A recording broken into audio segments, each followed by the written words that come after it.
दोस्तों अक्सर लोग कहते हैं कि औरत क्या चीज है, उन्हें समझ नहीं आता। असल में सबसे पहले उन्हें ये समझने की जरूरत है कि औरत कोई चीज नहीं है। हालांकि ऐसी अवधारणा वैदिक काल में बिल्कुल भी नहीं थी, क्योंकि ये भारत का वो समय था जब महिलाओं को हर चीज करने की आजादी थी, जो शायद आज भी कहीं ना कहीं समाज में बुरा माना जाता है। जैसे कि जिंदगी बिताने के लिए अपने पसंद का लाइफ पार्टनर को चुनना, या फिर शादी से पहले साथ रहना, यानी कि लिव इन रिलेशनशिप में, जिसे पहले स्वयंवर और गंधर्व विवाह के नाम से भी जानते थे। यहाँ तक कि दोस्तों प्राचीन भारत के अंत से लेकर मध्य के अंत तक वो दौर था जब महिलाओं को भी सत्ता संभालने का अधिकार था। जैसे गुप्त वंश के संस्थापक अपने महान साम्राज्य को अपनी रानी कुमारा देवी के साथ संभालते थे। वहीं डेक्कन रीजन में सतवाहना एम्पायर को रूल करने वाली एक महिला थी, रानी नैनेका, जो न सिर्फ सत्ता संभालती थी बल्कि सेना की कमांडर भी थी। और इनके साथ साथ रुद्रमा देवी और दुर्गावती का नाम भी हम सुनते हैं, जिन्होंने महिलाएं होते हुए भी अपने राज्य को संभाला था। लेकिन जैसे जैसे भारत आधुनिकता की ओर जाने लगा और भारत में टर्को अफगान जैसे विदेशी आक्रामकताओं का जोर चलने लगा, वैसे वैसे महिलाओं की समाज में हालत बिगड़ने लगी, क्योंकि ये इन्वेडर्स न सिर्फ राज्य को हथियाते थे बल्कि राज्य की आन बान शान, जिसके सम्मान के आगे उनका खजाना भी फीका था, माने कि महिलाओं की इज्जत को भी तार तार कर देते थे। आक्रमणकारी जीते गए राज्य की महिलाओं को गुलाम बना किसी राक्षस की तरह रोज उनकी आबरू को नोच खाते।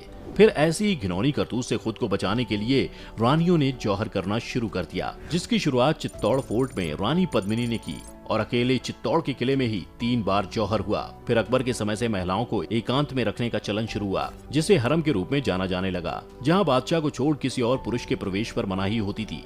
माने महिलाओं का गैर पुरुष से मिलना जुलना बिल्कुल बंद था। हालांकि धीरे धीरे इस प्रथा ने अपना प्रभाव फैलाया और कोचकमा राज्य और सिख साम्राज्य ने भी इसे अपनाया। वहीं इसी के साथ बाद में मुस्लिम महिलाओं के अधिकार भी बुर्के के नीचे छिपने लगे। हालांकि बुर्का वेस्ट एशिया का ट्रेडिशन था, लेकिन दिल्ली और मुगल सल्तनत ने उसे शाही नियम कानून के साथ बांध दिया, जिसके बाद भारतीय संस्कृति में भी इसका प्रभाव दिखा और उत्तर भारत के राज्यों में भी पर्दा प्रथा शुरू हो गई और रानियां पर्दे के पीछे से राजकाज में भाग लेने लगी। इसके साथ ही सती प्रथा, विधवाओं का फिर से विवाह न होना और बाल विवाह जैसी कई कुप्रथा बनती चली गयी, जिसने समाज में महिलाओं का स्तर दूसरे दर्जे का बना दिया और वो सिर्फ गृह शोभा बन के रह गयीं, जिनके पास ना तो शिक्षा लेने का अधिकार था और ना ही किसी ऐसे क्षेत्र में अपनी प्रतिभा को दिखा सकती थी जहां पुरुषों का बोलबाला होता था। वैसे तो दोस्तों अंग्रेज भारत के लिए एक आक्रमणकारी ही थे, जो भारत में एक व्यापारी के रूप में आए थे, लेकिन धीरे धीरे भारत को अपना गुलाम बना लिया। लेकिन ये तो वो साइड थी जो पूरी दुनिया कहती है। अंग्रेजों के समय उन रिवॉल्यूशन के बारे में भी बताएंगे जिसने आज भारत में महिलाओं को बराबरी का दर्जा दिया। दोस्तों ब्रिटिश राज ही वो समय था जब राजा राम मोहन रॉय, दयानंद सरस्वती, ईश्वर चंद विद्यासागर और ज्योतिराव फुले जैसे कुछ रिफॉर्मर्स फरिश्ता बनकर उभरे, जिन्होंने महिलाओं के आत्मसम्मान और उनके अधिकार के लिए लड़ाई लड़कर बदलाव लाए। जिसके बाद राजा राम मोहन राय के प्रयासों से 1829 में सती प्रथा को समाप्त किया गया।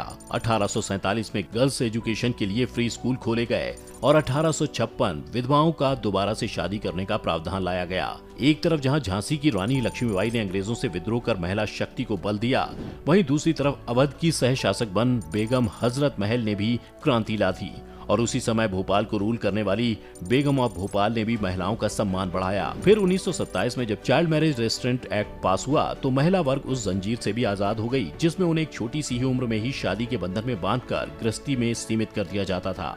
लेकिन फिर जैसे ही हमारा देश आजाद हुआ, उसके साथ ही उन्हें बराबरी का अधिकार मिला, जिसके बाद राष्ट्रपति से लेकर प्रधानमंत्री हर क्षेत्र में महिलाओं का दमखम देखने को मिलने लगा। लेकिन फिर भी इन सभी चीजों के बाद आज अगर किसी महिला को ऐसा लगता है कि किसी भी क्षेत्र में उन्हें कंधे से कंधा मिलाकर नहीं चलने दिया जा रहा है, तो वह अपने लोकतांत्रिक देश भारत में अपने हक की लड़ाई लड़ सकती है।